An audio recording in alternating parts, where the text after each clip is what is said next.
Bumbleclots. All right, we're here with Red Files. I know you expect that one, right? Facts. We're here with Red Files. What episode we on? Fucking 5, I think. We going through the motion, man. We here with my brother Henny Mall. You know what I'm saying? Yes, Boy sir. here with the info. I mean, it's your boy Lord Voodoo. I'm here in the building. We got some good topics to talk about today. Very interesting. We're gonna go through them. We're gonna speak our points and yeah. Let's start off with the WNBA and some records being broken.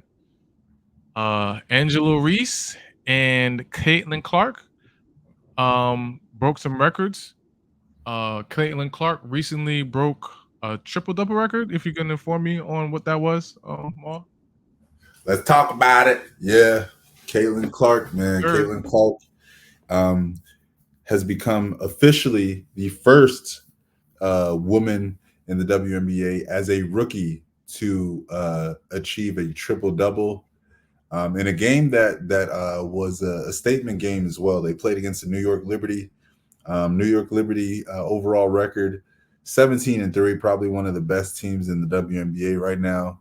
And Caitlin Clark and the Indiana Fever was teetering around 8-13 or now 9-13. Hell of a game. Aaliyah Boston and Caitlin Clark really had probably the game of their lives in the WNBA. They played again the New York Liberty with the likes of Sabrina Ionescu, Brianna Stewart, and so much more. The Liberty had that game won, I'd say, until the end of the third quarter.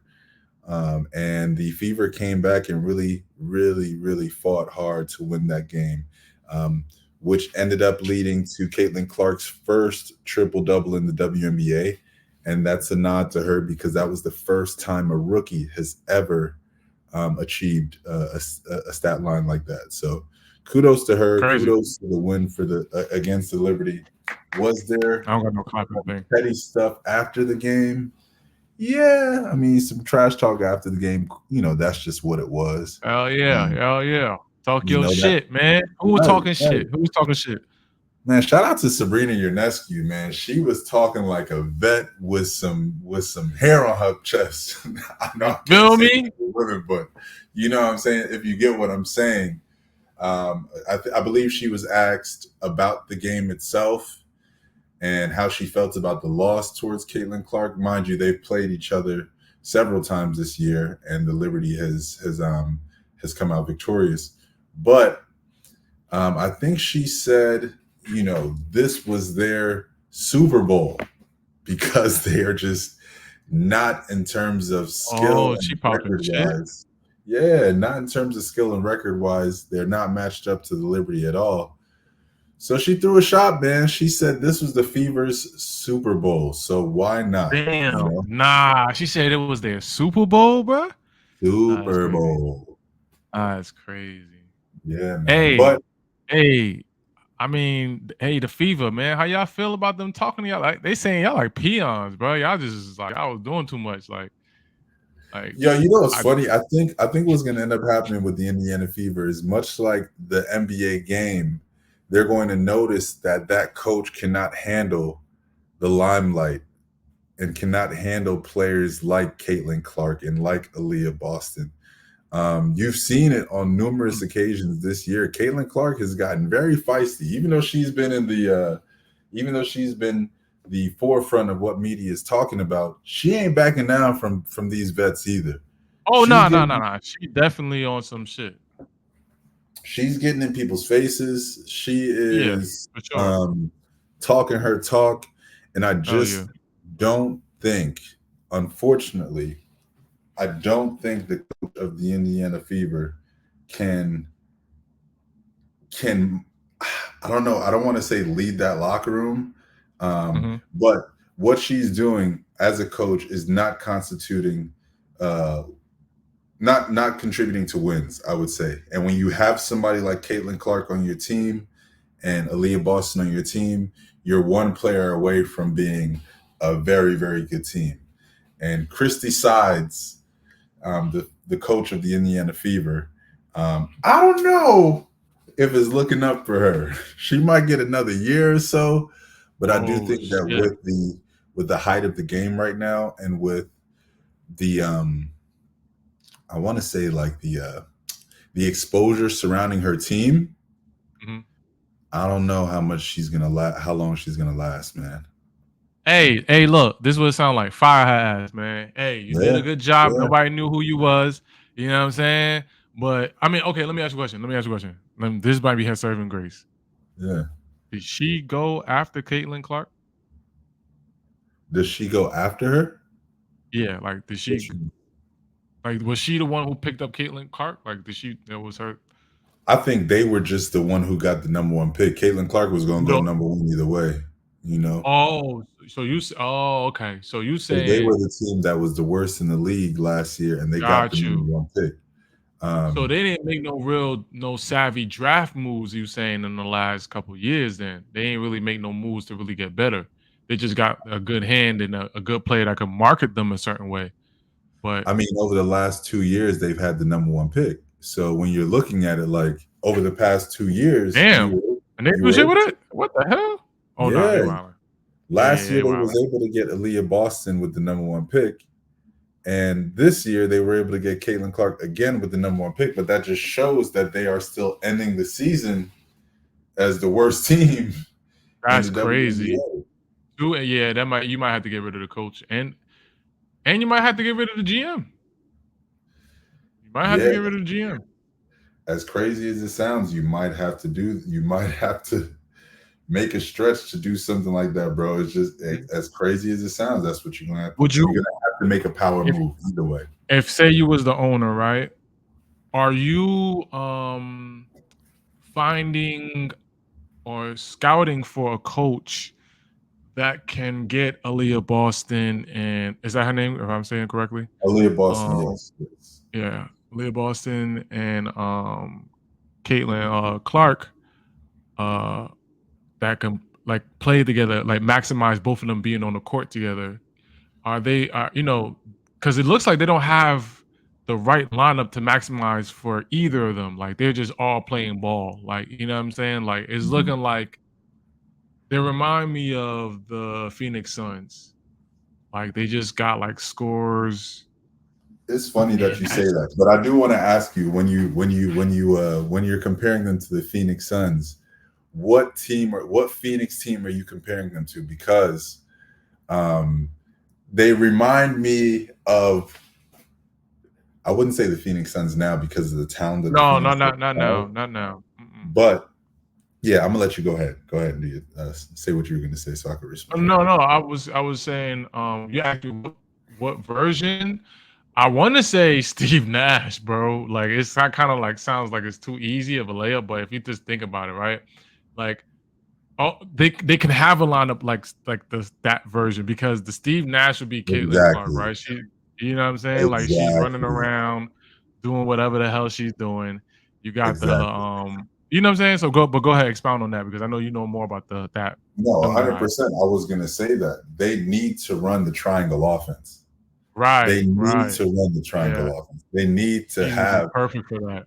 They need to have the ball in Caitlin Clark's hand a majority of the time throughout the game. They need to run through her. Okay, I'll give you an example of a team who ran the triangular offense, or multiple teams who ran the triangle offense. The Lakers with Shaq and Kobe, triangle offense. Right. Two dominant players. Right. The Suns with Steve Nash and Amari Stoudemire, triangle offense. They had shooters. Exactly. You had Raja Bell, you had the Sean Marions, you had a few guys who were defenders and shooters. Bro. The New York Knicks with Amari and Carmelo, that team, they were running the triangle offense. Yeah. You got to do that for Caitlin Clark, and you need a coach to come in to implement that. You have the last 2 number 1 picks in the draft. that has to Yeah, amount to it gotta something. translate to some kind of wins. Yeah, that's Right. ridiculous. It has to. And you have these two players that are productive enough to make it to the NBA All-Star team, but not productive enough to to have a winning record this year. Because you real talk, it's not fair on Caitlin Clark, to get all this kind of like push to make the team better when it's not her job to make the team better. It's her job to be the best version of herself, right? Exactly. And if you can't find a way to maximize that, then why am I paying you number one? And then we got it's like the draft picks, you should look at it as like gold, right? You got two big bars of gold, and Mhm. you're not putting them into no kind of like bank to use it to start a funding. You know what I'm saying? You ain't trying to do nothing with these two Nothing. products. You got them doing their own thing, and you know, That's I why don't when know, it's people bro. Just, argue, should Caitlin Clark make the USA team, the Olympic team, it's kind of like, why? You know what I'm saying? Like, yeah, why? When there are people ahead of her and have more years played than she has, way that more, bro. right, that can actually contribute to winning. Like And you gotta I think, get it. let her deal with the domestic stuff first, man. Let her deal with how teams are gonna treat her abroad. I mean, yeah, abroad than overseas. You know what I'm saying? Like, she can't be worrying about that right now. If she's supposed to be this golden child that y'all trying to pop her up to be, you know what I'm saying? Which I think there's gonna be several of them. But if this is one of them, you will have to treat her like treat her correctly. Stop overbearing her with all these like you're pushing a narrative way too much where she can't even do because the team is not good. You're not even Right. giving her the right opportunity for her to be in like I would want to have a legitimate argument because I'm an Angela Reese fan, right? So I will want to have a if I'm debating just in general, it could be any player, but if I'm debating, I won't want to have a legitimate I want my opponent to have a legitimate argument so we can duke it out as far as in debating. But the problem is the people that have the product are not creating the right environment for the product to prosper, you know? To flourish. Yeah, And what facts. happens when you don't produce in the NBA? You're out of there. You're out of What there. happens when you don't Yeah, produce in the NFL? You're out of there. Let's just yeah. speak on a coach who just didn't fit the system before getting fired. Eddie Griffin Right, was right. Eddie Griffin. Eddie Griffin had the best record in the Eastern Conference this year for the Milwaukee Bucks, and they fired him. They He got rid got of him, like, fired after mid-season, going. right? He got fired the first 3 months of the season. He the record for the Milwaukee Bucks was That 30 was and crazy. 13. 30 and I ain't 13 gonna when he hold you, got bro. fired. I ain't gonna hold you, bro. I don't wanna do this, but it's just mighty odd niggas is losing their jobs crazy. Crazy. You feel what I'm saying? It's mighty odd mad niggas is losing their jobs. Darvin Ham, you made the playoffs, bro. Fired. Is Fired. you feel me? Like, what is Wait, the really Lakers. going No, I'm on? sorry. The Lakers didn't make the playoffs this year. They were in the play-in. But they made it to the point where barred through injury, right? Right. They still, LeBron 39, Fired. team. Darvin Ham. I would say Darvin Ham wasn't a good coach. No, he But wasn't a good coach, but still, regardless, he did enough for that talent to do what they needed to do. They just was just too bitchy. To me personally, they were just too bitchy. And you need yo, back somebody in to the be able to. day, sorry about that. No, you good. Now I was gonna say back in the day when there weren't many coaches in in the hat for available coaching, Mhm. people were allowed to lose and really work toward providing a winning team. You know what I'm saying? Like Right. coaches were allowed to fail and replenish and try to succeed again. Now it's like a damn quarterback, bro. You got 2 years to do good or you're done. Yeah. Two But my years thing or is you're like done. my thing is why is the expectations that high though? Like you it's like the demand because what you're doing is you're turning the product of a basketball game into more of like it's too analytical. You know what I'm saying? It's too. I know you're gonna go here for this shot. I know you're gonna go here for this shot. There's no randomness in the NBA anymore, right? The only I think randomness is the fucking mm, refs at this point. I think the What you saying? anxiety and I think the anxiety and the expectation comes from these major market teams making so much money with the time that we are in now, to where small market teams, they just are yearning. And this is what I think too. I think these major sports organizations are realizing too that it's not beneficial, which is one of the reasons why the WNBA went down to only 8 teams. It isn't beneficial for these small market teams to just be trash. That's why you need a Milwaukee Bucks to win a championship, so that Right, right, that market could flourish. That's why you need uh Denver, Denver Nuggets to win a championship. right, That's why you right, need right, the Kansas City Chiefs to win a championship, because if it's New York, LA, Florida all the time, the shit is going to get boring. You know what I'm saying? right. But what I think they should do with the WNBA is they should utilize the WNBA as a farm system for coaches. Let's talk about it, right? Okay, Um, okay. Maybe about 5 or 6 years ago, Becky Hammon was the head coach of the San Antonio Spurs Summer League team. She got guys like Jonathan Simmons contracts. When Summer League was over, she was Greg Popovich, one of his leading assistants, and then she went to go coach the Aces, the Las Vegas Aces. Since that time, what they won like 2 championships already. You know what I'm saying? They're arguably the best team in the league every year. She has the best player in the league on her team. What's her Like name? Becky Hammon. She's the coach of the Las Vegas Aces, the team with Asia Wilson. And I can look. I'll give you I got you. I'm gonna pull it up. I got you. Don't worry about Mhm. But yeah, like, utilize it as a farm system. These assistant coaches in the NBA who cannot get a head coaching job in the NBA, go to the WNBA, show what you can do, come get you a job. it. Right. You know what I'm saying? Like, utilize it as a farm system. It's just like minor league baseball or the G League. Hey, if you've been an assistant for 15 years in the NBA and you can't get over the hump, what have you learned in the NBA that you can trickle down to the WNBA so that your teams can flourish? There's a lot of Right, college right. coaches. A lot of college coaches would love to step into the NBA realm, and they may not just be there yet. So why don't you leave college to go coach? I don't know when it comes to finances how the WNBA can control that, but I would say that it would be beneficial for them to treat it as somewhat of a farm system. You know, I I can't imagine Gino Auriemma is going to leave UConn to go coach a WNBA team, because he's just not going to make the same amount of money.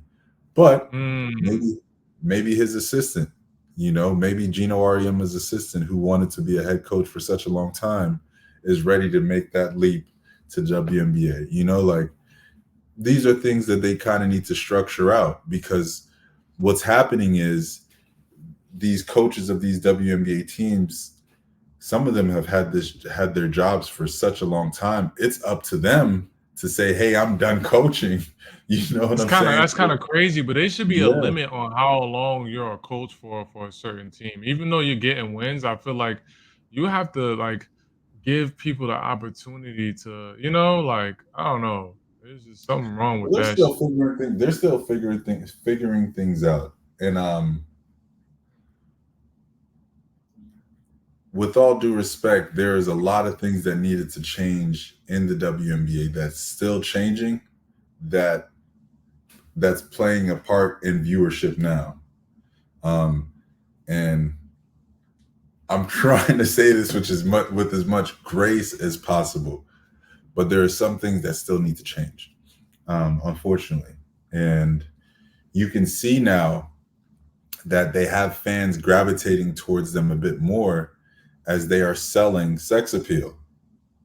Angel Reese, her walk into every game is on all social media platforms now. You know what I mean? She Like, bad as a motherfucker. You like heard? they're selling that. But with all due respect to the game, and I love the WNBA for the longest, unfortunately, there's a certain audience that will sit down and gravitate towards watching women or butch women play basketball. You know what I'm saying? There's a Hmm. select few people that want to watch that. So you got to kind of change that a little bit. Now, it might be found, people may not like what I'm saying right now, bro, Okay. but I'm saying it with as much grace as possible. It just wasn't something that people wanted to watch. You know what I'm saying? Like, Got you. Hmm. there was an acquired taste for the WNBA for many years, and fans of the WNBA like myself, I saw between the lines as to why people may have gravitated towards not watching it.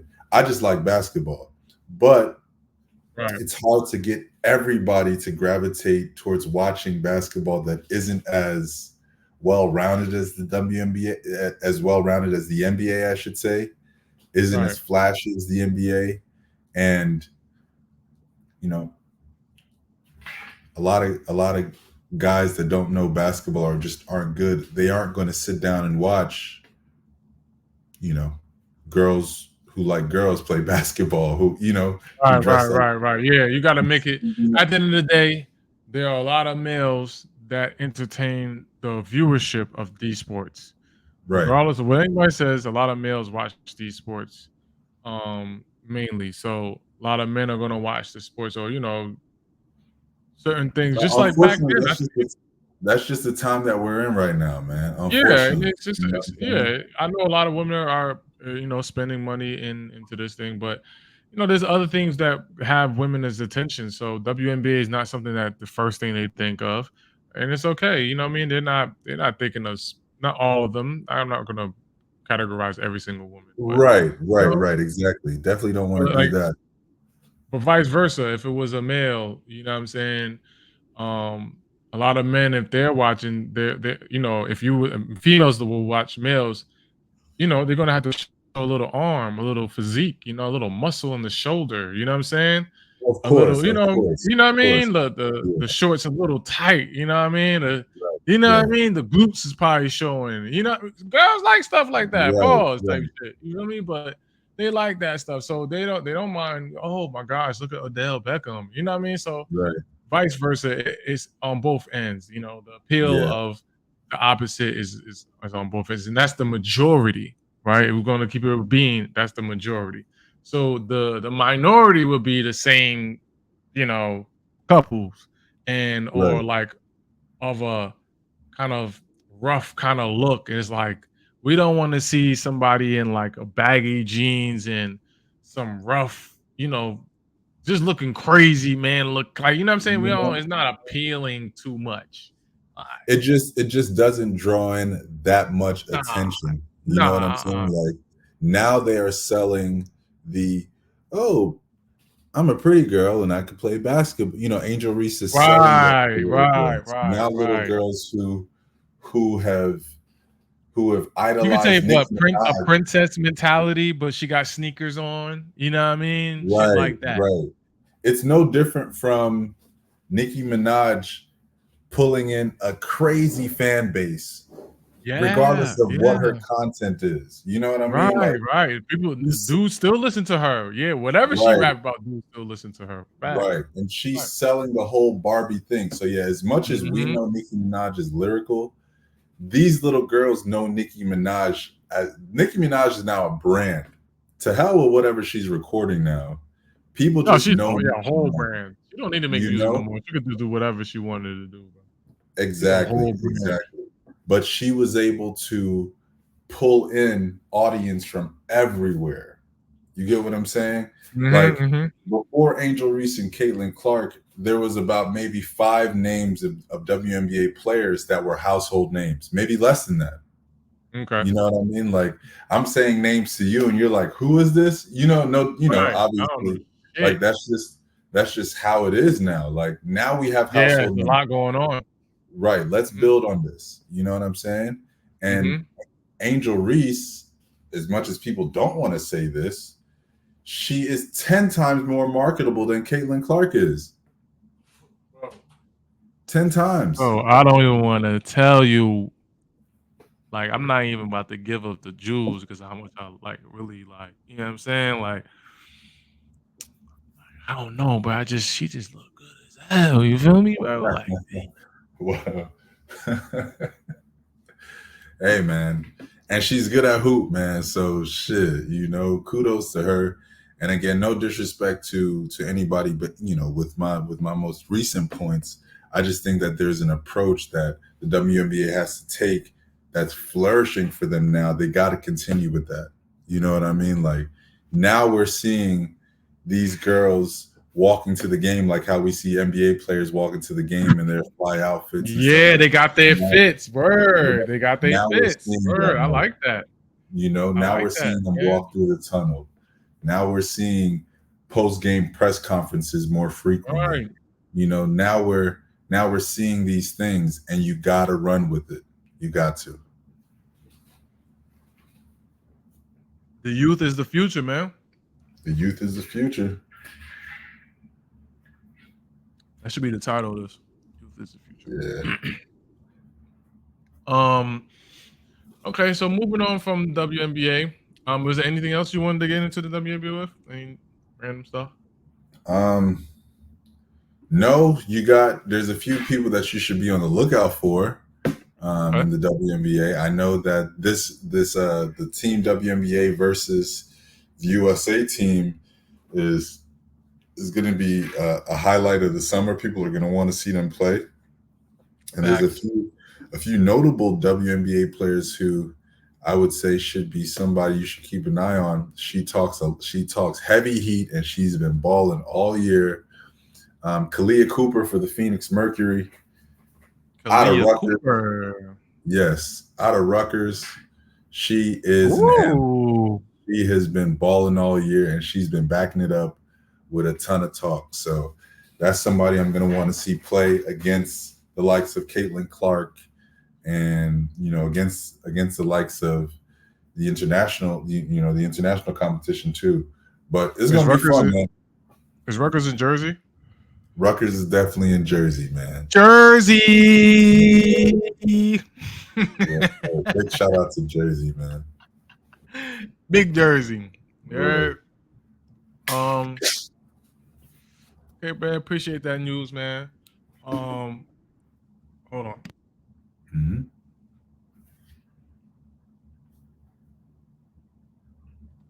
Right. All right. Moving on from the WNBA, we go. God damn. I'm about to die. But yeah, we about to go into the NBA. You could take it from here, bro. Yes, sir. The NBA too. The NBA is going into its off season. We are in the off season, gearing up to start. We've started summer league, going into preseason, and I don't know what's more exciting, whether it's Bronny James playing in his first summer league game or the USA team practicing in Vegas. I think I'm seeing highlights of both all day, every day. But there's two things to look out for. One, if we're talking about both topics, I believe Bronny James did not play the second game the Lakers had this summer league, and it might have been due to an injury that he has sustained. I think he might have went up for a dunk and came down bad on his knee, so they're letting him rest that. But one thing I like about Bronny James' first game is that he was very aggressive. Right. The biggest things that were Achilles' heels for Bronny James was the fact that he couldn't shoot, and the fact that he might have been just a bit too small. And what he did was he attacked those odds head on that first game.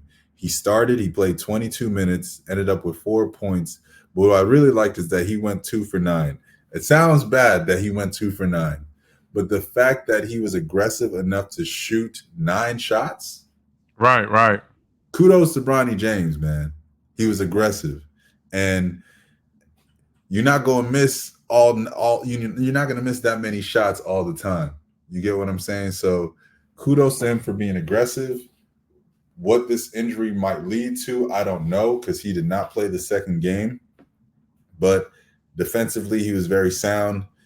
He was about to get dropped, early on. I think that was like within the first 5-10 minutes of the game, he was about to get dropped, but he was aggressive on defense. You can't really you you can be mad at certain things that he did with being overly aggressive, over pursuing in certain instances, but your first NBA game, bro, I'm not gonna take it as a slight. People are like, he only scored 4 points.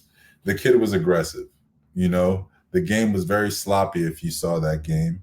Bro, they And want him to be I'm sorry to cut you off, bro.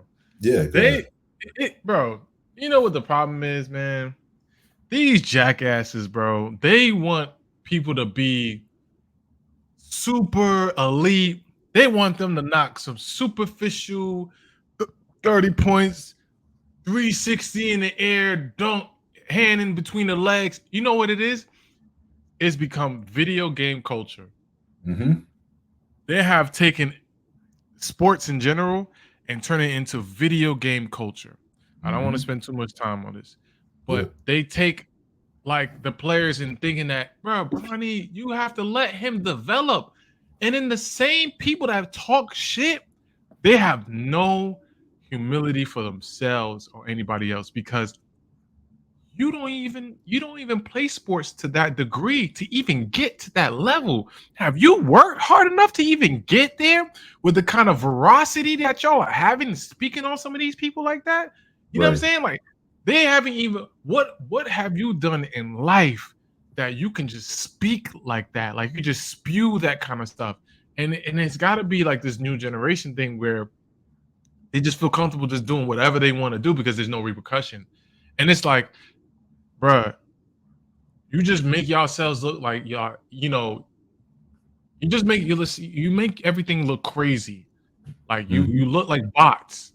You look like bots. Like y'all look crazy. And it's like, bro, sometimes you just, read an article. Ain't nothing too much to say. You putting input in things that don't make no sense. But yeah, bro, it's like he hurt his knee and like he's trying to, oh my gosh, relax, bro. It's the second game. You have people who went through a statistic catalog to find how many people should have gotten drafted over Bronny James for the Lakers.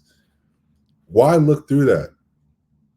Them kids could have went to the Lakers and not do good just as much as Bronny. Bronny James he's fighting two odds.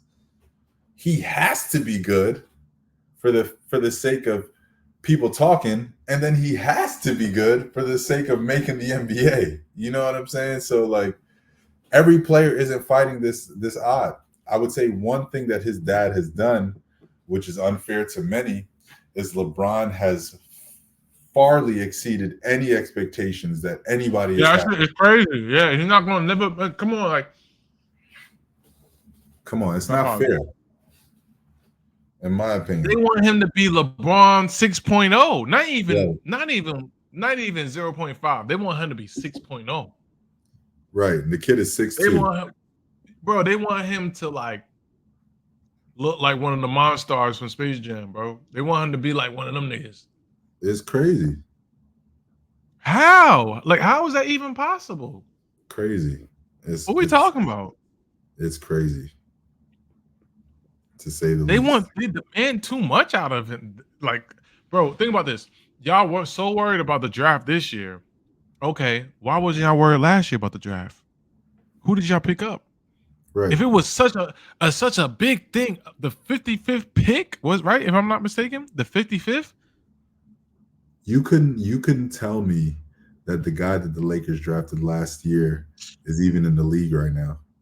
Like, thank you, guys. Come on, guy. Come on, guy. Right. It's crazy. But second to that, the USA team is practicing in Vegas now, and there's quite a few things to talk about. Okay. One, the roster itself. They compiled a roster of, let's just say, whether it's going to be boom or bust, because you got guys like LeBron, Steph, Kevin Durant, Kawhi, Anthony Davis on that roster, and you want to see them flourish. Joel Embiid is on that roster. Great addition to that roster, because he could have played for like 2 or 3 different countries if he wanted to. But they compiled an all-star roster.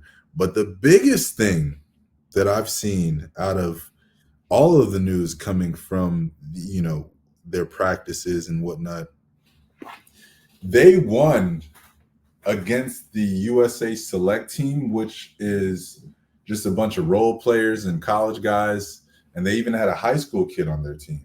Shout out to Kevin Boyle. He got a high school kid on the USA Select team. Crazy. Damn. The Olympic team only won by 1 point. The score was 74-73. And you have LeBron, Kevin Durant, Anthony Davis, and these guys that are about to play at the international level barely beating role players and Cooper Flagg, a high school kid. Let me be honest with you, bro. I'm gonna be honest with you. Yeah, I share your. I believe I share your sentiment, because me personally, I don't like none of this lineup. Like, something feels so off about this lineup. The mere fact that it feels like LeBron is still the best player on this whole squad feels off to me. I don't know why LeBron should still be the best player on our team. He is 40 years old. Mm-hmm. You know what I'm saying? That's that, and I share the same sentiment with you, bro.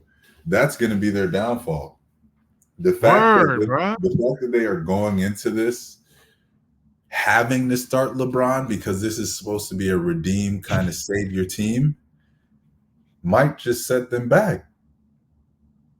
The guy is 40 years old. What's that? Yo, this shit looking like this is like the mirror image of what's going on as the presidents, bro.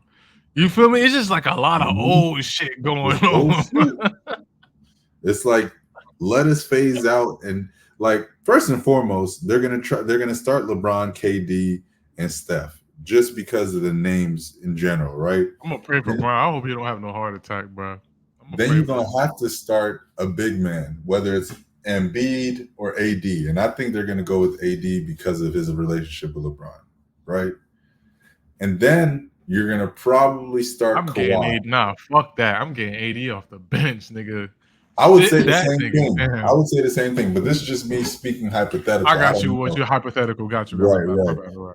And then maybe they start Kawhi, but then you have guys like Anthony Edwards that's going to end up sitting on the bench, Jason Tatum, who just won a championship, Drew Holiday, who just won a championship. They're going to get second fiddle minutes because of all these big names. And the USA team is going to have a very difficult time playing against the likes of France, playing against the likes of Spain, playing against the likes of Nigeria. These teams are good teams. Playing against the likes of the Bahamas, because the Bahamas is really good this year. It's going to be not as easy as of a run for the USA team as LeBron and these guys are thinking about. Bruh. Why is Anthony Edwards the only young nigga I see there, bro? Like, you know what I'm saying? Like, that actually matters.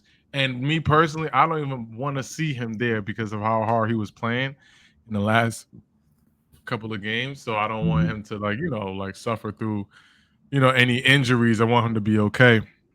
So that's like my issue with seeing him there. But shout out to my young bull. I can pull it up. Yeah, so we have this is the current roster. I don't like this. Bam is from Newark, but they're gonna put him from North Carolina because they want to. We got Devin Booker, Steph Curry, obviously. Anthony Davis, Tyrese Halliburton had a hell of a year this year. They got a solid roster, but they almost lost to the select team. Solid coaching staff too. But they got too many of the same niggas, bro. Roll up real quick. And who is these niggas? Hold on. All right. So who's the starting five? First of all, I would imagine. Yeah. No. My bad, Mo. Go back. We're just gonna start with the coaches. Let's start with the coaches. Hell of a staff. Yeah. Who's the starter? Who's the head coach? Steve Kerr, multiple NBA championships. Mark Few, he led Gonzaga to Final Four after Final Four after Final Four. Hell of a coach. Tyrone Lue, championship coach, obviously, and Eric Spoelstra, championship coach. All of everybody here, except for Mark Few, and let me see. Let me go back up because if we're looking at the roster, are there any players out of Gonzaga from this roster? No. But Mark Few is a hell of a coach. I think he's this close to an NBA job. He coaches a lot like Greg Popovich. He develops his guys. His guys stay with Gonzaga. Oftentimes, if you're wanting to think of a few people who played under Mark Few, Chet Holmgren is one most recently who played under Mark Few, who plays for OKC Thunder. He went to Gonzaga. So he's a great coach. I'm not mad at this coaching lineup. Steve Kerr, whatever. I think he's a coattail rider, but that's just me. He has rings, so whatever the case may be. Eric Spoelstra, I think personally, might be the best coach in this lineup here, but that's just neither here nor there. And now let's go to the players. This first list of players, everybody in this lineup has a championship or two. Drew Holiday, LeBron, Kawhi, Jason Tatum. Obviously, Drew Holiday won one with Milwaukee and just won one with Boston. Kawhi has one with San Antonio and has one with Toronto. And LeBron speaks for itself. You know who LeBron James is. Tyrese Halliburton, young, up-and-coming point guard, maybe top 5 by the time the year is out. Actually, I mentioned Spain. I mentioned Nigeria. I mentioned France. Canada might be the best team in this Olympic run outside of the U.S. when it comes to who the Canadians have. Shai Gilgeous-Alexander, Dillon Brooks, Jamal Murray, a ton of names, right? But yeah, KD on the latter end of his career, he's almost touching 40. Anthony Edwards is the future of the game. Joel Embiid, about 33, 34 now. Let's see how much his health would allow for him to play this year, this Olympic run. And then we spoke about Tyrese Halliburton. And then to round up the starting 5, Bam Adebayo, I'd say he has to be at least the top 5 center in the league right now. Devin Booker is just a player that doesn't wow me. I think he's very boring. Bro, I don't get him out of here, bro. I hate him, bro. I do not like him, bro. I don't like him, bro. I think he serves no purpose, bro. Yeah, I think he's a polished scorer, but I think his game is just boring. Like, it's just boring. Send him overseas, bro. I'd rather him be like to me, he don't serve like if he was in the 90s, I think he would have been a dope player to watch. But like right now, it's just like he doesn't wow me. He doesn't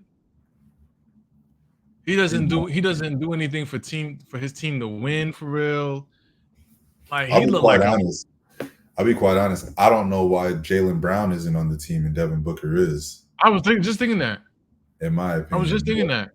But it gotta be, bro. You know why though? It gotta be politics shit, bro.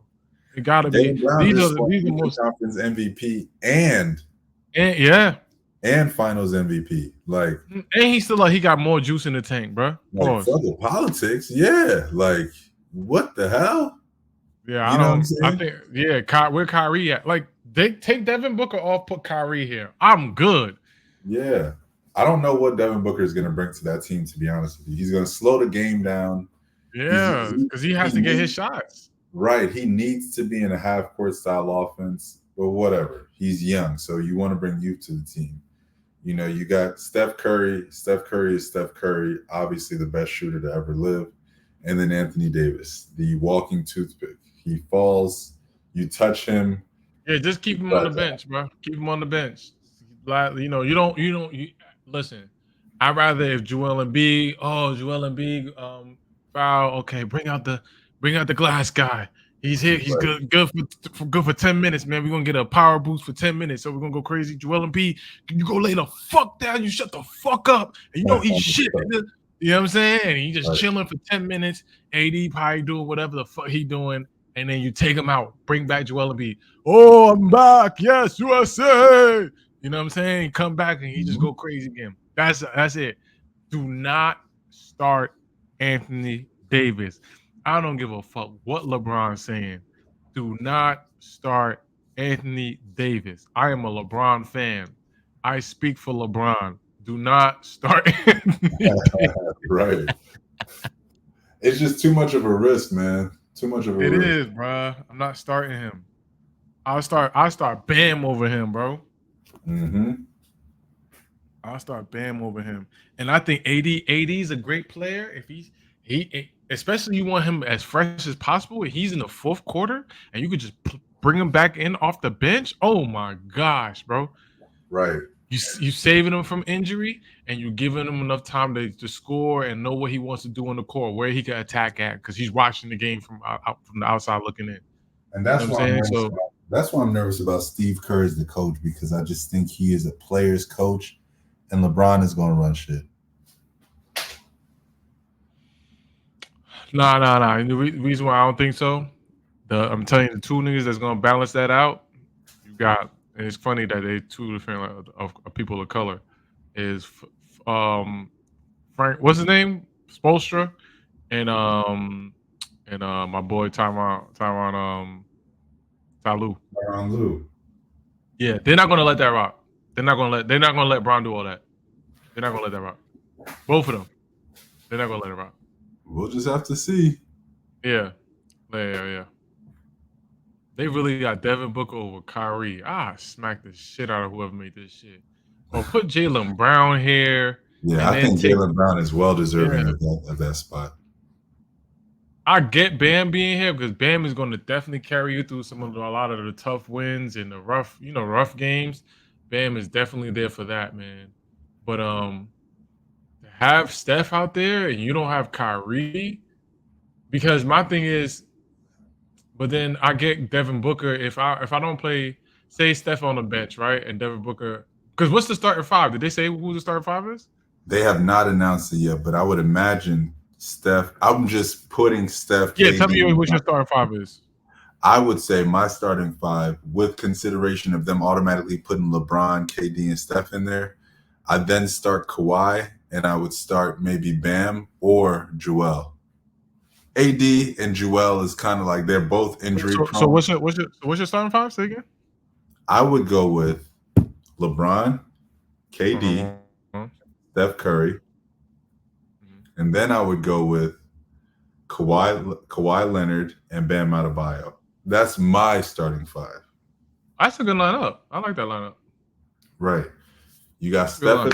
You got Bron technically at the one, Steph being his shooter, Kawhi playing the 3/2, and then you got KD at the 4 and Bam at the 5. Scroll down. Let me see who I'll start. Let me see. Yeah.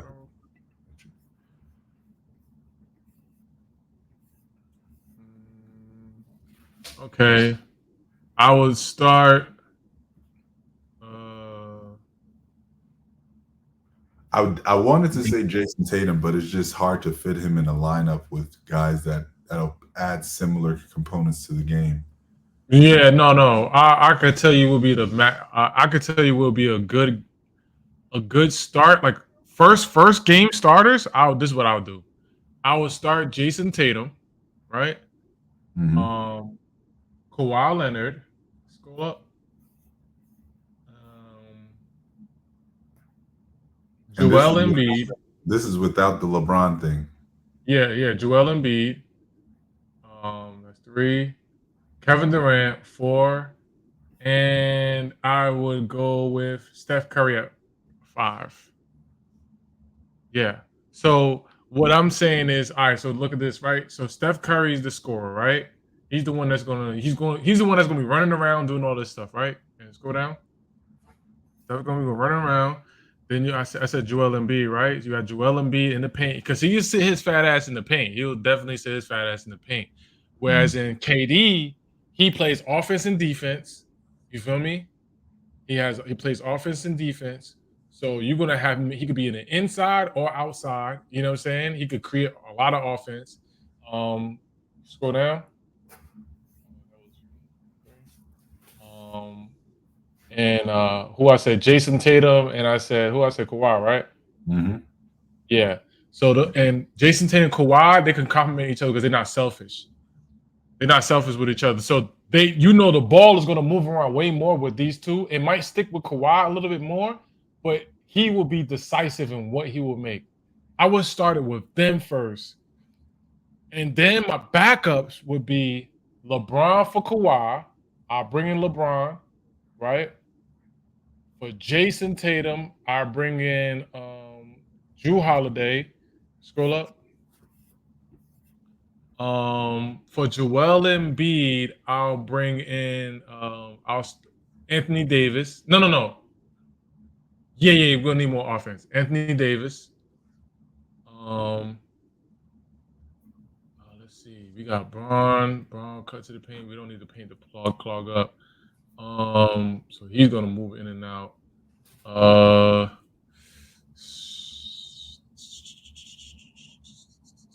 Let me see. Steph, I'll replace Steph with Anthony Edwards. And was that 5? I believe so. Yep. Yeah. Mm-hmm. Yeah. I'll replace Steph with Anthony Edwards. So you have somebody that could keep the score. He'll defend, and he really don't have no minuses. So you know what I'm saying. And I noticed that he's definitely like, especially if he feel like he's stepping in Steph's shoes, he's gonna want to make sure that lead stays where it's at. Wherever his lead is at, he's gonna make sure it stays. If they're down, he's gonna make sure he's gonna push it up. So I feel like you replace somebody with that same kind of energy, and that's like Anthony Edwards. Like I said, Joel Embiid. I don't see Bam. Bam could come in sparingly for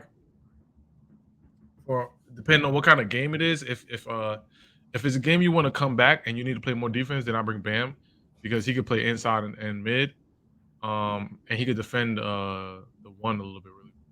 I think he might be the best. I think he might be the. I would pick him over Davis, but Davis just has so much of an upside. That's all. Yeah. Like Davis can be a scoring machine. Like he could hit some shit like, God damn, this motherfucker hitting some shot. Like, you know what I'm saying? He could be that kind of player. So that's why I'm always going to give it to him. Pause. Bam, like he doesn't have that offensive, like consistent scoring ability, but he has the durability to stay, and his defensive presence is a big thing too. So, you know, if like Anthony Davis not playing good that night or his knees getting sore, like we might think is going to happen, that's when Bam will come in and serve a good product. So, yeah. I mean, I like it, but I still feel like they old, like you said. Yeah, but they old, bro. It's the senior citizen roster, man. Yeah, bro. These niggas hairlines receiving. Ain't no young niggas on here, bro. Like who no young niggas on here? But Jalen, Anthony Edwards. Here's the young cats. Jason Tatum is young. He just got a ring, which is good for the NBA. Anthony Edwards showed you that he could be the face of the league. He's 22 years old. Tyrese Halliburton, 24, had a hell of a year. But then when you talk about youth, Bam Adebayo is a kid who played at the highest level. He played in the finals against the Lakers and lost, unfortunately. Devin Booker also played in the finals and lost to Milwaukee. So these guys have, if we're talking about everybody under the age of 27, if we're looking at it, there's 1, 2, 3, 4, 5 players under 27. And out of that 5, 3 of them have NBA Finals experience. So that's good.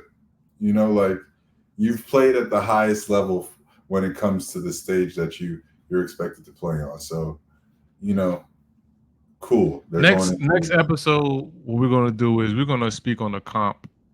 We're going to speak on the opposition. We're going to look at what they got. You know what I'm saying? But right now, you know, it's USA. You heard? Factual. But I mean, hey, listen, man, we still got the talent to bust everybody ass.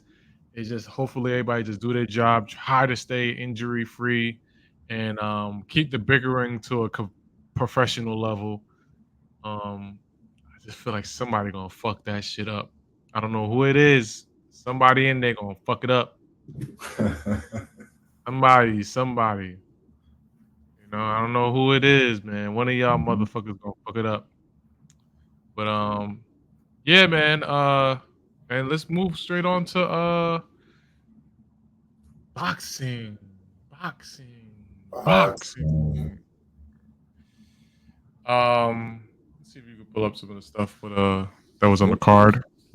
But we had a good fight night. Was it when was the fight night? Sunday It or was Monday? Oh, Saturday, Sunday. July Saturday. 6th. Yeah, Saturday was a very interesting night. Um, a lot of twists and turns that happened. Um, a lot of people got screwed over.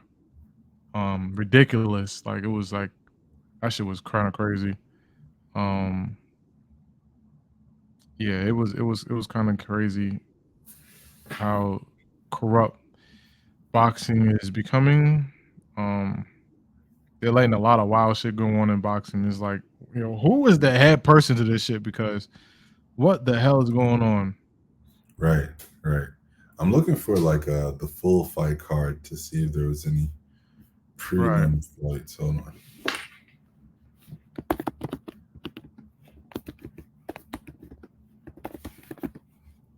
Pardon me. No, you sure, bro? I'm looking up some too. Yeah, it was I mean, Shakur was the main event. Abdullah Mason won some fights.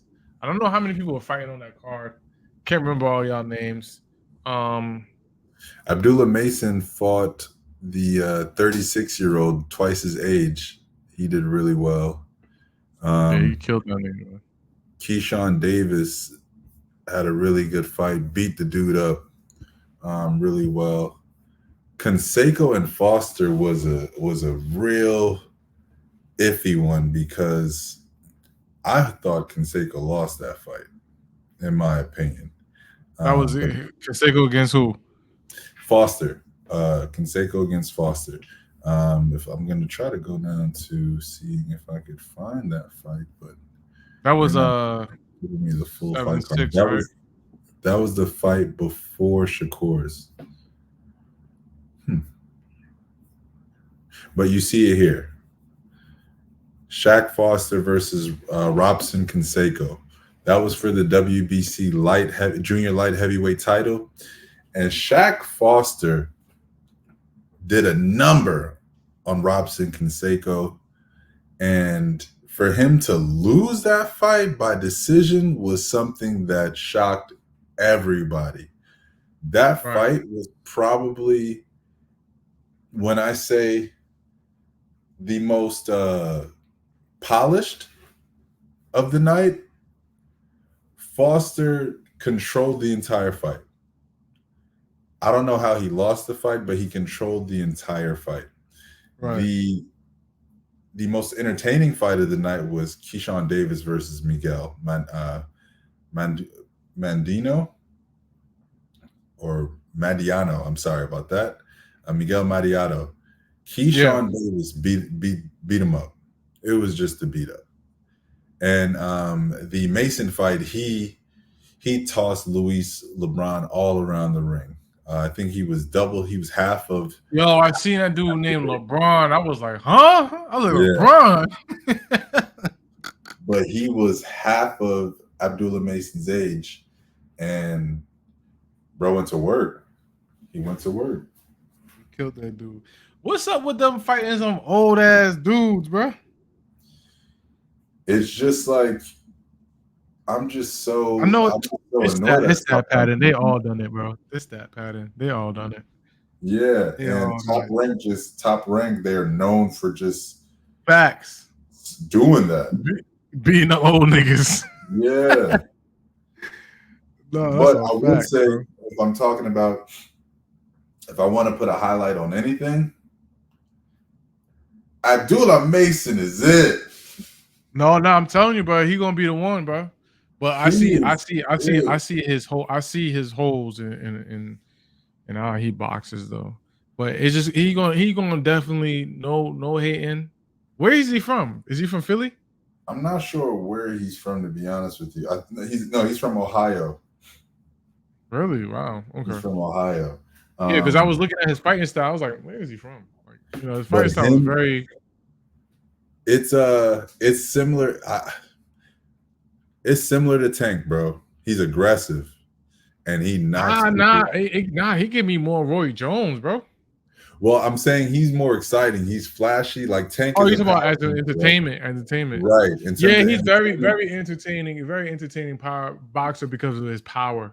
Yeah, his power allows him to open up a lot of people. Right. In terms of entertainment, he's gonna knock people out. Yeah, I don't know what kind of fucking strength training they had this motherfucker do at a young age, but goddamn, it worked, bro. But that 135 class is stacked. Bananas right now. Yeah, that shit's stacked. It's been stacked though, haven't it? Stacked, yeah. Yeah, that shit been stacked, bro. And you know what's crazy? They still not fighting each other, bro. That's what I don't get. They still finding ways to avoid each other. And it's just unfortunate that wins don't contribute to respect in boxing no more. No, bro, it don't. It don't, bro. They don't fuck with Shakur. They like, yeah, Shakur, runner. He a runner. Then he fighting the dude in the middle of the ring. They like, nah, it's not exciting. It's like, yeah, they want him. But I know personally, I know what Shakur issue is. And his only issue is trying to appease people, bro. He got everything he needs to be the number one boxer in the world, bro. Shakur, he literally had. I actually think it's on the contrary. That's one of the things that he doesn't care to do, like to be the number one. He said it. No, not to be the number one, but he said it on multiple occasions. I don't care if people are booing me, as long as I'm coming out with the win. Now, the biggest thing for Shakur is wins do not result in a bag no more in boxing. No, I don't. What you would don't. And I think his ideology was that, and this is still a good ideology. Do not deter from that. Don't listen to the detractors, but you're gonna have to be able to make more room for yourself to be able to do more things. So like, and I think I heard him say it too, low key. He was like, he got to work on his power and cutting off the ring better. And because he didn't know how to, like, he was like, what the hell? But I think Shakur's problem was he did not listen to his coach. That guy showed a lot of Shakur's weaknesses in that fight this weekend too. Yeah. Shakur don't normally get touched. That dude was standing toe to toe to Shakur when he was trying to cut off the ring. And when Shakur almost cut off the ring on multiple occasions, he would throw something. He would throw something crazy. He was throwing hands. Yeah, he was throwing something crazy. But Shakur wasn't listening to his grandfather, because his grandfather was saying, yo, hit him with the jab at least. Open him up so you can do your thing to him.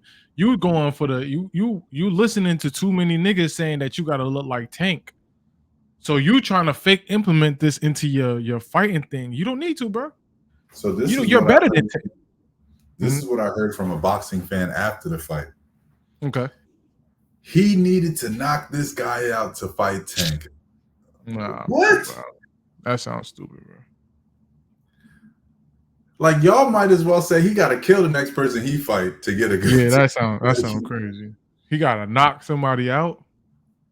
Like, since when? And then my argument was, well, what happened when Mayweather broke his hand and stopped becoming this flashy power punch? Right. We still was watching his fights. We was still watching his fights. Still watching his fights. Damn near 30 fights after that broken hand. You know why? Because people are simple-minded.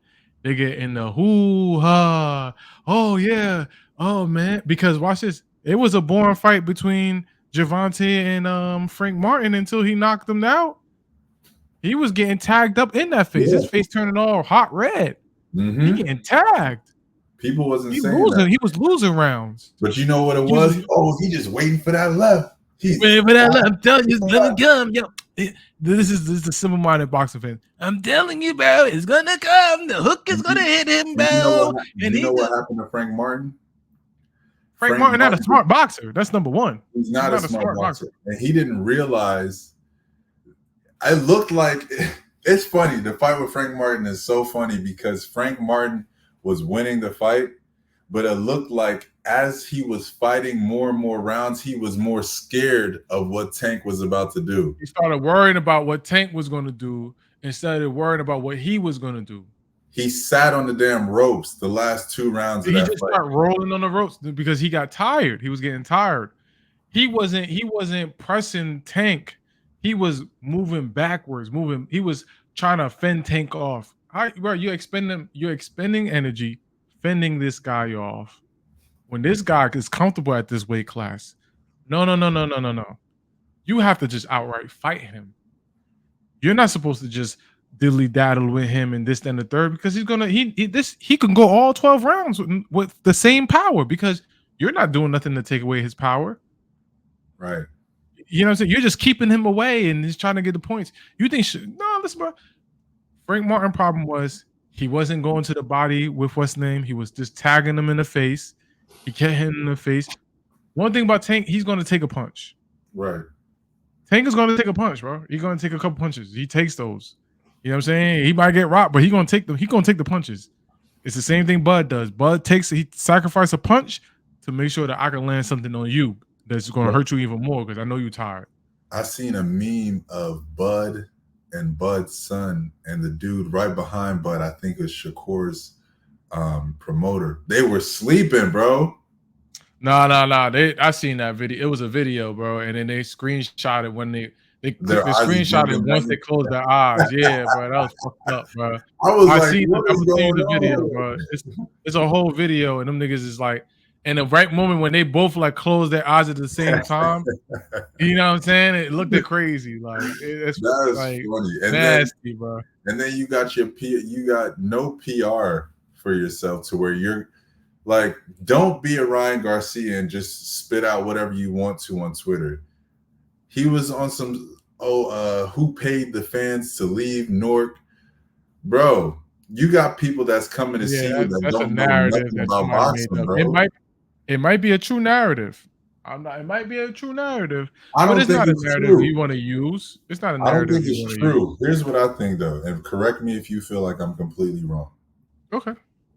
I don't think it's true. I think what's happening is Shakur has been fighting. All Top Rank do is support Shakur to where they got him fighting in Newark damn near 50% of the time. Bro, all his fights are in Newark. He don't need to be. First of all, he don't need to fight in Newark no more. That's one thing. That's one thing. Because what's happening is people in Newark ain't going to the fights that know boxing. They're going because they want to support this kid from Newark. Right. And when they're seeing guys like Tank knock people out, they don't know boxing, so they don't see his win as a quality win. They're like, yo, what happened, bro? Like, you supposed to, oh yeah, I'm gonna go for him. Now I see it. Right. I know you probably do see it. You just don't know how to like, hit it yet, and that's okay. Right. You know what I'm saying? But you being at home, you could tell him being there. He tried to show out for niggas. Mm-hmm. You know what I'm saying? He tried to show out, and he still got the win. Shit, you know what I'm saying? He still got the dub. But fuck them, bro. Fuck them. Stop fighting in Newark. Stop fighting in Newark, bro. Fuck them. Dip. Go somewhere else.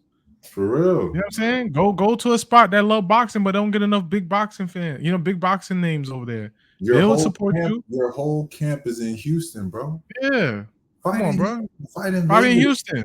Fight in Vegas. Fuck them niggas, bro. It's like ESPN is like, this is our number one guy right now. We're gonna give him Newark all the time. Until Jersey respects itself, don't show them no love. Man. Don't show them no love. You just be a product of Jersey. And you build and then the people that have like-minded build a platform for outside to bring it back to Jersey. Outside of that, bro, nah, you can't, because there's too many of them are simple-minded. Not all of them, but too many. It's like there's no reason why nobody should be leaving. Nobody should be leaving like that in that manner. What bro? We'll talk. What traffic is there in Newark? Come on now, we're not in New York. What traffic is like that in Newark? The one thing they went for, they missed out, bro. The one thing you go for is for the refs to say, "And winner, the kid out of your city." Right. That's what you're staying for, man. That's what it's for. You ain't never win nothing in your life. Are you spoiled or something? Have you been seeing people win so much in your life? Are you just spoiled? They spoiled. They want their cake and they want to eat it too. You want the greatest boxer to be from Newark, but you want him to be Kimbo Slice. Like, that's not boxing. That's not boxing. No, it's not. And them same people that's saying this about Shakur will go out and say Floyd Mayweather is the greatest boxer of all time. Are you watching the same shit? Are you watching the same product? Because Floyd Mayweather gave a similar product for mad long. For 20 years at least. How long was he? Right after he was Pretty Boy Floyd, he went to Money Floyd, and he wasn't knocking him. He knocked probably one person out. Like, you know what I'm saying? Well, the density behind the shit, bro. It's annoying. It's annoying as hell because look at the fight with remember the fight with Floyd and Sugar Shane Mosley. Right. He didn't knock Sugar Shane out. No. He was, you know what I'm saying? He pieced them up. People don't realize, and this is what pisses me off about people leaving Newark this weekend. These promoters are looking at what fans want, and that's what's driving these fights now. Right. Why would you give Lomachenko Tank before Shakur if you're a boxing promoter? Because Lomachenko is aggressive and he might fuck around and get knocked out. Facts. Why would you give him Tank versus giving Shakur Tank? Why? Because people don't want to see Shakur. People are leaving. Like, why would Newark give people the opportunity to say, niggas don't want to see this kid? You messed up something beautiful. He could have had something if y'all just stayed and cheered and yelled, yeah, yeah, yeah, you won. You 22-0. Yeah. And I know Jersey could do it. I know they could do it. Damn, y'all was hating like that? No, bro, he's just not exciting, bro. He didn't knock him out, bro. Well, step in the ring with him. Who can you knock out, nigga? Right. You know what I'm saying? Who can you knock out? Can you even go 12 rounds? Can you? I bet you that dude that Shakur fighting will whoop your ass. Whoop 10 times over. Ass, boy. Whoop your ass bad. Fuck. The fuck we talking about? Come on. It's boring. It's boring. Are you going to be the same one to cut your weight to whatever weight class you had to stay at?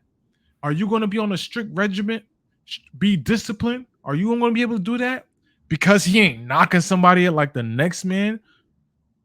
No, he's efficient and he's a killer when he needs to be.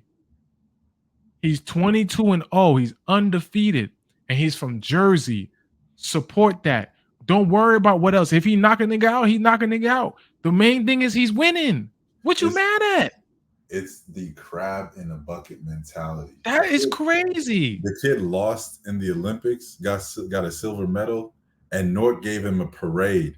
Now he's coming back to Newark to fight all of his title fights. Come on, bro. Yo, come on, bro. Yo.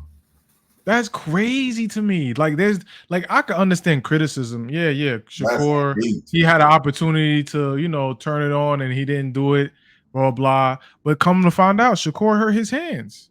They box. People, this is what I'm saying, bro. This is what I'm saying now, though. Top Rank allows him to fight in Newark and he's giving his people, mind you, he's bringing major fights to Newark. That's bringing money to Newark. He bringing mad revenue to Newark. Right, bringing revenue. He giving y'all a name. Right. People are outside of this stadium selling T-shirts, selling whatever they can. Yeah, come on, bro. And you walk out because you don't know boxing. That's what it's resulting in, bro. Imagine if Jersey was to stick together and do enough for each other, where Shakur could have brought out one of the Jersey rappers with him. Right. Every time he's fighting, he's bringing out a different rapper from a different place. Yeah, he don't bring out nobody from Jersey. You know why? Because y'all don't really support him. Y'all don't have nothing to support. You're not doing nothing. You're just busy hating each other. Hey, You're not making no good music. You know what I'm saying? Like, what y'all doing? Y'all trying to be like the next person. That's why you're not popping.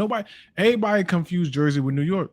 Because you know why? Y'all want to jack everything New York want to do. mm-hmm. Do your own thing. Worry about your own thing. Stop looking at other people. Stop worrying about them. You don't gotta knock him out. He winning. He 22-0. There's a lot of people from different states that ain't doing what Shakur doing at all. He really doing it. Like he really out here beating people up. He shut him out 11-1, bro. Instead of leaving the fight, when he's talking to whomever the guy is hosting the post fight press conference, the fans should have been like, "We want Tank." They should have been. Thank you, bro. Thank you. Now the fans want Tank, so now we don't want to hear all this rumor that because we're really what it is Tank is avoiding Shakur. They all scared of Shakur because they know he's gonna win the fight.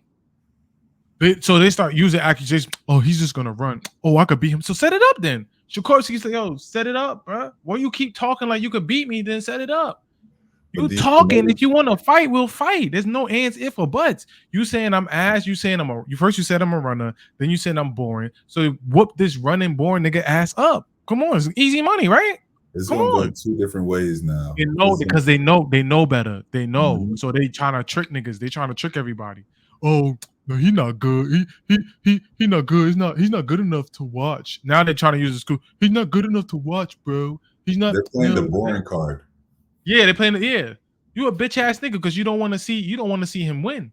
Right. You don't want to see him win. Right. Because that's the matter of the fact. The fact is you have to win. So I don't know, bro. I don't like it, bro. And especially coming from my home, from Jersey, it looks kind of crazy because then people using that as an argument where people in your own home state booing, laughing my ass off. Right. You know what I'm saying? Making us look crazy. Right. You just like being the butt of a joke. As long as you're in the camera and making fun of your own, that's what you like. Right. Clownery. Clown shit. Sucker shit. You come there just to hate. Oh, he winning. Let me leave. Fuck it. I'm gonna leave. He winning anyway. Oh, let me go to my car. Yeah, I gotta go. Come on, we gotta go. The Prudential got parking all throughout fucking North. You ain't never hitting traffic. That whole downtown area full of parking spots, bro. Yeah. Like for people who don't know Jersey, let me tell y'all this for the listeners out here. How the Prudential Center works, when you leave an event, you ain't waiting in a bunch of fucking traffic because there are parking lots and parking garages every which way around that. As soon as you turn your head right, parking, left, parking. So it ain't no, we beating the traffic. It ain't none of that. Yeah, ain't none of that. Because a lot of people used to linger outside a lot too. So that's cap. Right. Where is you in a rush to go to where? Get out of here. Lil Wayne concert? Fuck out of here. Fuck out of here, man. But outside of that, I love Shakur's performance. I wished he would have opened up the dude. The dude was fighting scary, but Shakur doesn't know. Shakur never fought somebody that scary. Like it threw him off. You know what I'm saying? Like he didn't know what to do with him. Like the dude, you know what I'm saying? And plus Shakur don't have that power in his hands to open you up like that. Like, you know what I'm saying? Like he has enough power to you be like, oh shit, let me cover up. But he don't have the power where it's like, even if you covering up, he's just gonna break your guard. So I think he has the body now. I think he's got the grown man body now. So he just got to put the more strength and power into it. And I think he'll be able to get it. This is another thing that people aren't really considering either. He be knocking people out. He knocked people out. Yeah, he catch you in a mean combo. That's what I'm saying. When you open up, when you have your hands open, like somebody like Gervonta would get pieced up by Shakur. Yeah.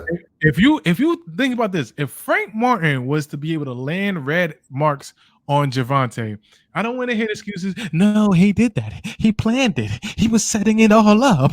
Okay, Pinky in the brain. All right, cool. We're not gonna go with that logic, but I hear what you're saying, buddy. Mm-hmm. No, if Shakur was to be able to sit there, all you're gonna see Tank is close up just like the last dude, because we know Shakur see you open your hands up, he getting his hand right into your guard. Bop. You're gonna close your guard up. That's what dude had to do. Dude had to do like a little peekaboo style. He had to do like a guard up, land overhand rights. He had to wait, get hit a couple times, try to land the overhand right. Because in the beginning, Shakur was showing him like, yo, you might not want to keep your hands open. I know you're pressing me right now, but you might not want to keep your hands open. So he started tagging him up. Mm-hmm. To the point where he was throwing his guard up so fast that Shakur will only get off 2 combos. Shakur is known to hit you with a 4 or 5 piece combo, bro. Mm-hmm.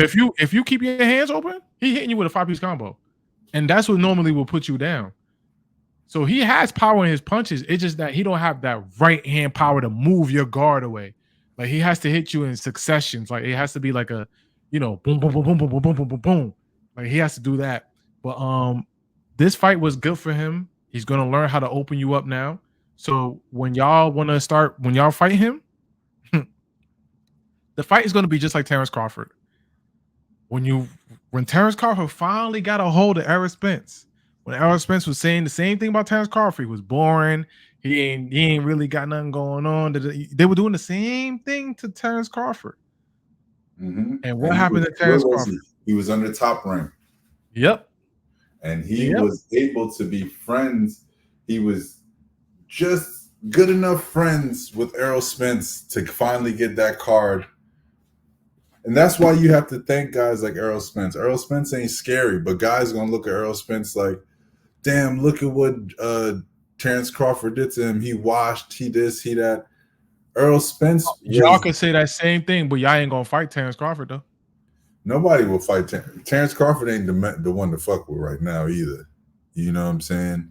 That man is a body butcher. But when Sean Porter fought Errol Spence, and Errol Spence made Sean Porter look that bad, and then just after that he got into that car accident, people didn't know if Errol Spence was going to box no more. For him to give Terrence Crawford that bag, and for Terrence Crawford to put on that performance, this is the type of shit that Pacquiao wanted before he started losing. When he was going to fight. I'm glad you mentioned this. This is what I noticed. I don't mean to cut you off, Paul. Yeah, keep that point. I'm glad you brought up Pacquiao. You know what I just noticed in boxing? There are people that love to fight the fighters in any fighter, and there are people that act like they like to fight the fighters, but not really fighting the fighters they should be fighting. Tank. Yep. Tank don't fight the fighters he should be fighting. He fight niggas, but it don't be the niggas he should be fighting. Mm-hmm. Right? And this is why I have to give guys, as much as I don't want to, this is why I got to give guys like Devin Haney respect. Devin Haney gonna fight whoever want to fight him. Facts. He's not gonna turn down the fade. Right. He is not gonna turn, bruh. And I respect him because he goes out his way to fight some of these dudes. He fought who he fight? Didn't he fight Lomachenko, right? He fought Lomachenko. I think he lost. Then he fought Ryan right after. Yeah, he fought Ryan.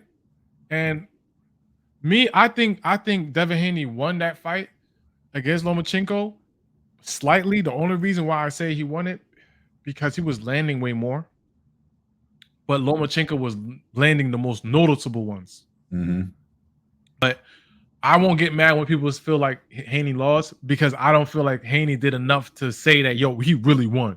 So I could understand the other side of the argument, right? But I see how he won. Like, I see how he won. But I get it. All right, cool. But like you said, Devin Haney is ready to fight. There are people that are willing to fight people, and they're getting ducked. You know what I'm saying? That's why I think Shakur really respects Devin Haney, because he understands what kind of fighter Devin Haney is. You know what I'm saying? Devin Devin Haney's willing to fight anybody. Like, you know what I'm saying? Like, I'm when whoever the best is, I'm gonna go. Look, when he fought even Ryan Garcia, PED Garcia, you know what I'm saying? He got knocked down, but he kept getting back up. You know who commends that? You know what community commends that? Mexican community commends that. Mm-hmm. Hey, brother, you don't go down, and we still got up. Hey, kept fighting. Yeah, that's it, fighting. That's it. Mm-hmm. You feel me? Like the nigga, they be fight, bro. They be fighting. Like when they, but one thing about Mexican bros, when you knock them down, bro, they don't be staying down, bro. No, hell no. They don't be, bro. You gotta put their ass down, bro. Mm-hmm. When the real, I'm talking about the real Mexicans. I ain't talking about the whitewashed ones. I'm talking about the real ones. You know what I'm saying? The ones deep in the motherfucking jungle. You know what I mean? Hard nose. Them motherfuckers do not go down, bro. So 100%.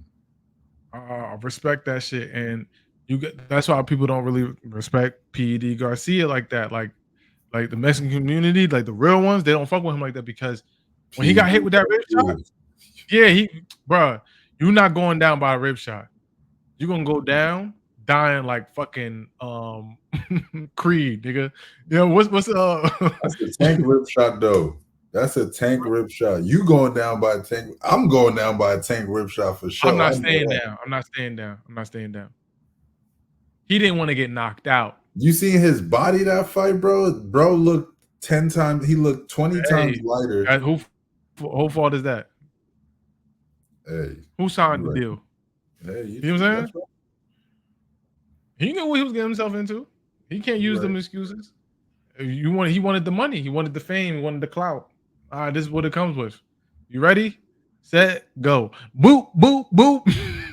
Mm-hmm. Like that's what he wanted. So you know what I mean. But like I said, I commend Ryan Garcia even doing that. You know what I mean. I commend him on that. Even doing something like that. I don't think he ducks fades neither. Ryan Garcia? I don't think he ducks fades. Ryan Garcia fights whoever want to fight him. Yeah, I don't think he ducks fades. But fuck him. But yeah. Yeah, I mean, like I said, I hope Shakur gets a big name fight.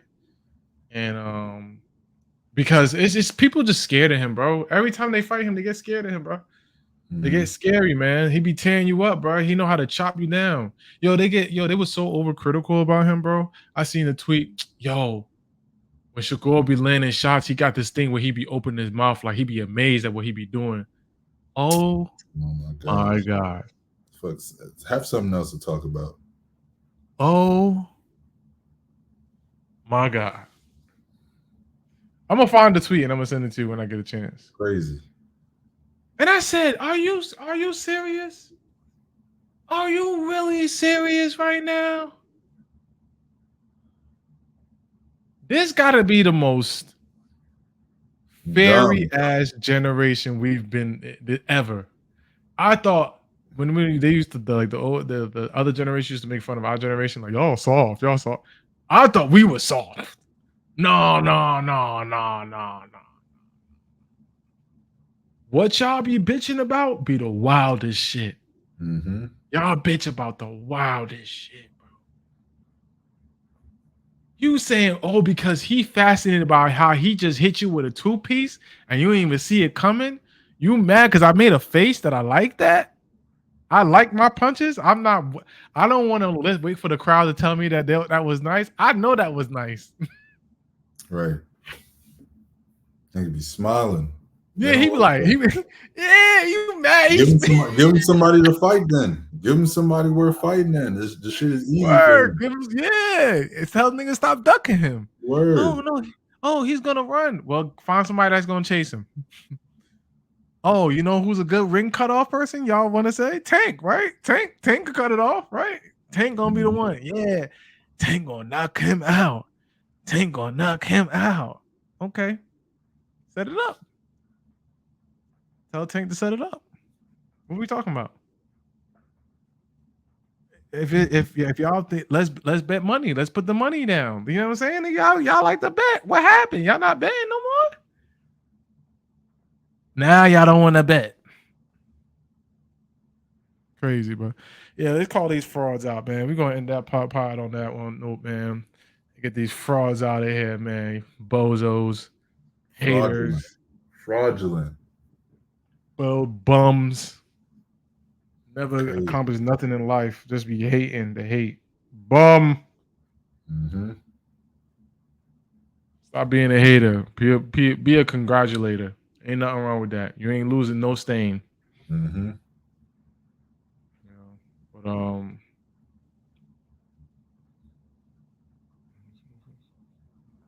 But yeah, man, that's kind of like what it's been in the boxing realm.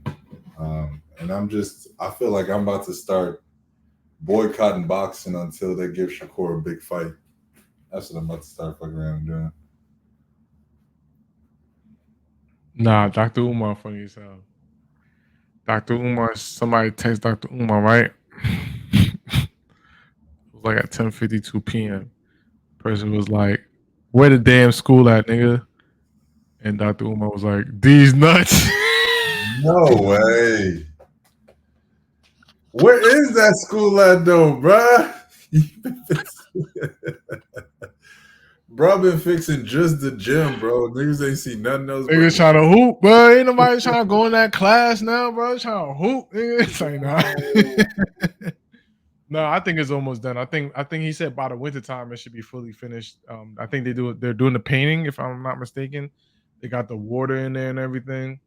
So That's I think what I it's seen just last time. They were just painting the gym.